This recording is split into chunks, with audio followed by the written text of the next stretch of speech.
অন্যদিকে লটারির কোটি টাকা আত্মসাৎ মামলায় ৮ দিনের পুলিশ হেফাজতের নির্দেশ দিয়েছে নির্মল ঘোষকে আদালত।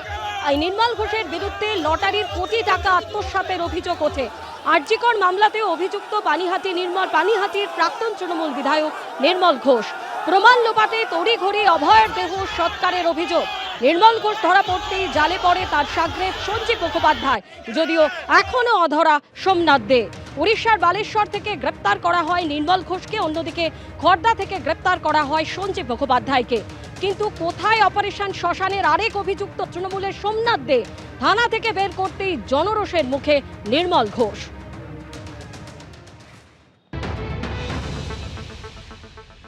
নির্মল ঘোষকে বের করা হচ্ছে, অবশেষে তাকে বার করা হচ্ছে। প্রচুর পুলিশ পোস্টিংয়ে হেলমেট পরিয়ে দেওয়া হলো তাকে, ডিম বৃষ্টি থেকে এড়াতে হেলমেট পরিয়ে দেওয়া হলো তাকে।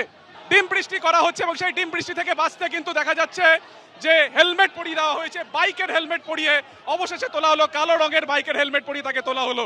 অর্থাৎ থানা থেকে বেরিয়ে কয়েক হাত দূরে যখন প্রিজন ভ্যানে তাকে তোলা হচ্ছিল সেই সময় কিন্তু তার উদ্দেশ্যে ডিম বৃষ্টি করা হয়। এবং যে ছবি তুমি দেখতে পেলে, যে বিক্ষোভ স্থানীয় বাসিন্দাদের বা যারা সেই বিধানসভা এলাকার বাসিন্দারা, তারা অনেক কিছু বিক্ষোভ নিয়ে তারা এখানে আজকে জড়ো হয়েছিলেন। এই গ্রেপ্তারের পরে তারা খুশিতে লাউডস্পিকার বাজিয়েছিলেন।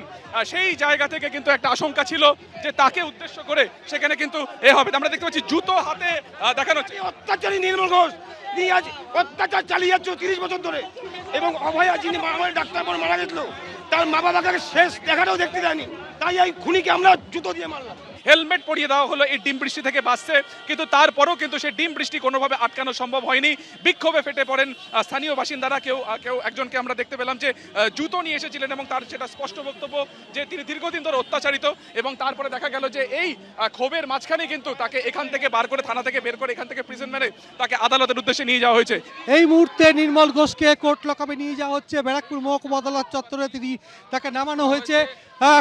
কি বলবেন?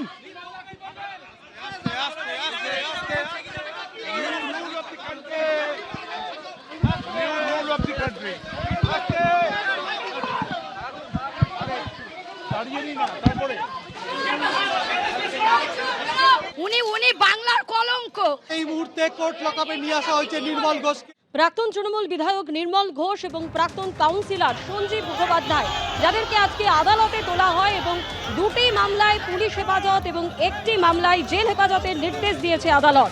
লটারি কাণ্ডে নির্মল ঘোষের ৮ দিনের পুলিশ হেফাজত, অন্যদিকে তোলাবাজির মামলায় সঞ্জীব মুখোপাধ্যায় ৭ দিনের পুলিশ হেফাজতের নির্দেশ দিয়েছে আদালত। আরজিকর কাণ্ডে নির্মল ঘোষ এবং সঞ্জীব মুখোপাধ্যায়ের 14 দিনের জেল হেফাজত। কেন জামিনযোগ্য ধারা জানতে চাইলেন বিচারক। আরজিকর মামলায় জানতে চাইলেন ব্যারাকপুর কোর্টের বিচারক। আদালতে গোপন জবানবন্দি দিচ্ছেন অভয়ের বাবা, সেই সূত্রে নতুন ধারা যুক্ত হতে পারে বললেন সরকারি আইনজীবী।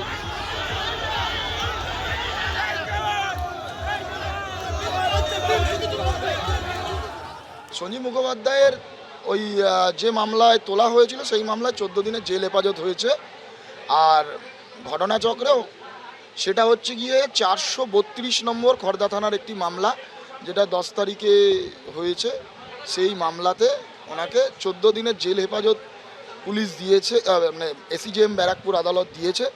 এবং 7 দিনের আরেকটি মামলায় ওনাকে পুলিশি হেফাজতের নির্দেশ দেওয়া হয়েছে, যেটা একটি প্রমোটার বা একটি ব্যক্তিকে হুমকি দিয়ে কিছু টাকা পয়সা নেওয়ার অভিযোগ অন্য আরেকজন অভিযুক্তের বিরুদ্ধে ছিল। সেই মামলাতে ওনাকে সোন অ্যারেস্ট করা হয়েছে, মানে প্রোডাকশন হয়েছে এই মামলায় এবং সোন অ্যারেস্ট হয়েছে ওই আরেকটি মামলায়। ক্যাশলেস কভারেজ দেওয়া হবে 5 লক্ষ টাকা প্রতি ফ্যামিলি, প্রতি পরিবারকে 5 লক্ষ টাকা ক্যাশলেস কভারেজ প্রতি বছরে ফ্লোটার বেসিসে। পরিবারের কোনো সংখ্যার সীমা থাকবে না, 5 লক্ষ টাকা ক্যাশলেস কভারেজ 16 তারিখ থেকে চালু হয়ে যাবে। সারা ভারতবর্ষে যে কোনো জায়গায় আপনি এই স্কিম প্রচলিত। পশ্চিমবঙ্গের প্রায় 2000 হাসপাতাল বেসরকারি, প্রায় 2000 হাসপাতাল বেসরকারি এবং সরকারি মিলিয়ে এই স্কিমে আমাদের অন্তর্ভুক্ত রয়েছে। বেসরকারি প্রায় 1300 এবং সরকারি হচ্ছে প্রায় 700 আমাদের এই স্কিমের অন্তর্ভুক্ত থাকছে। 80 লক্ষ পরিবার মুখ্যমন্ত্রী স্বাস্থ্য বীমা যোজনার থ্রু দিয়ে অন্তর্ভুক্ত হবে। যে উপভোক্তা আয়ুষ্মান ভারতের অন্তর্ভুক্ত হতে পারেননি কিন্তু স্বাস্থ্যসাথী স্কিমে আছেন, তারা নিশ্চিন্তে থাকুন, তাদের জন্যই মুখ্যমন্ত্রী স্বাস্থ্য বীমা যোজনা। আয়ুষ্মান ভারত কার্ড এবং মুখ্যমন্ত্রী স্বাস্থ্য বিমার কার্ড যদি আপনার কাছে নাও থাকে তাহলেও কিন্তু আপনি বিমার আওতায় আসতে পারেন। আপনার কাছে যদি আধার কার্ড থাকে তাহলে হাসপাতালেই তৈরি করা যাবে বিমার কার্ড।